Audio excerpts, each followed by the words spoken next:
Sur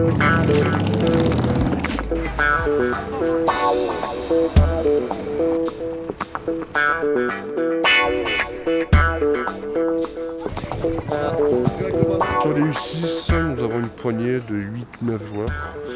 Sur les U7, nous avons un groupe de 16. Sur les 8, un groupe de 18. Sur les U9, un groupe de 20 actuellement. Venez ici, ceux qui n'ont pas de ballon. Ceux qui n'ont pas de ballon, venez ici. La plupart d'entre nous, voilà, on met les moyens humains, on met tout en œuvre pour que le club progresse et réussisse. Nous, on est une association sportive, mais quand on se trouve dans un quartier comme ça, on est obligé de faire plus du social qu'autre chose. Restez sur le terrain, restez sur le terrain. Tous les jeunes sont pleins de ressources, ils sont pleins de talent, ils sont pleins d'espoir, ils sont pleins de joie, ils sont pleins de vie. Et malheureusement, pour moi, ils sont de plus en plus délaissés. On manque un peu de moyens, notamment au niveau du matos. On manque un peu d'investissement de bénévoles. Les jeunes que tu vois là autour sont des bénévoles, donc ils donnent de leur temps, ils sont étudiants. Voilà, on manque plutôt de moyens humains, voilà, pour aider, pour accompagner surtout, et pour former et éduquer. C'est pas du foot comme on le voit chez les grands, mais c'est leur apprendre les bases, tout ce qui est les passes, des belles passes, des beaux contrôles, de la conduite de balle, et voilà. Mais c'est lui. Ok, bon, on part du principe que c'est lui. Donc, le but, c'est que tu vas devoir avancer, faire ce qu'on appelle de la conduite de balle, c'est-à-dire que tu vas devoir avancer avec le ballon au pied. Je suis arrivée un peu ici par hasard et au final, j'ai appris l'année dernière et voilà. Maintenant, je me retrouve là avec un peu plus d'expérience, quoi. J'ai compris l'année dernière qu'il fallait passer par l'affect un peu avec eux. Parce que sinon, ça marche pas. Si on est trop dur comme ça et tout, ça marche pas. Faut rigoler avec eux.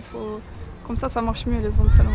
Enfin, moi, c'est ma technique. Après, il y en a qui diront que c'est pas bien, mais moi, je fais comme ça et ça marche bien. Donc, je vais pas me plaindre.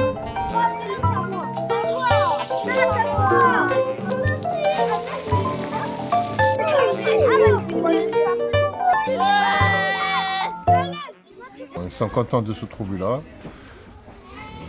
Nous, on préfère que les petits soient ici sur le terrain que les voir sur le quartier. Comme vous savez bien, qu'on se trouve sur un quartier très sensible. Ils sortent du quartier. Quand ils participent dans les tournois ou dans les matchs, ils visitent pas mal de villages, pas mal des entourants de Montpellier et tout. Ils côtoient d'autres mondes que rester toujours focalisés sur le quartier. Même pour les parents, ça leur fait du bien des fois de se déplacer même avec leurs enfants. À 7 ans, on est tout là-bas avec les scènes. Ils recommencent à le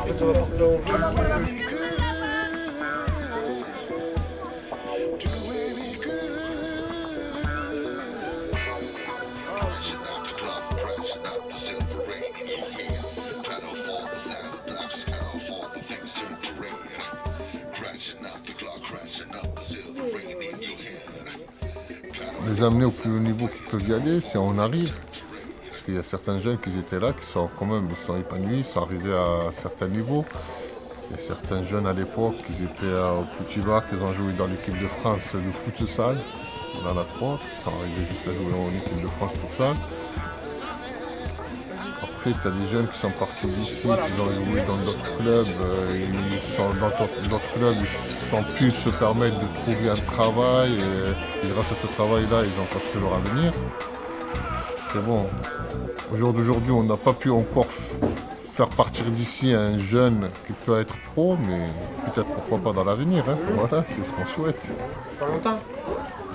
Quand tu as commencé? C'est lui, Ah, t'as fini? Pourquoi? Passer à la télé alors, ça déjà.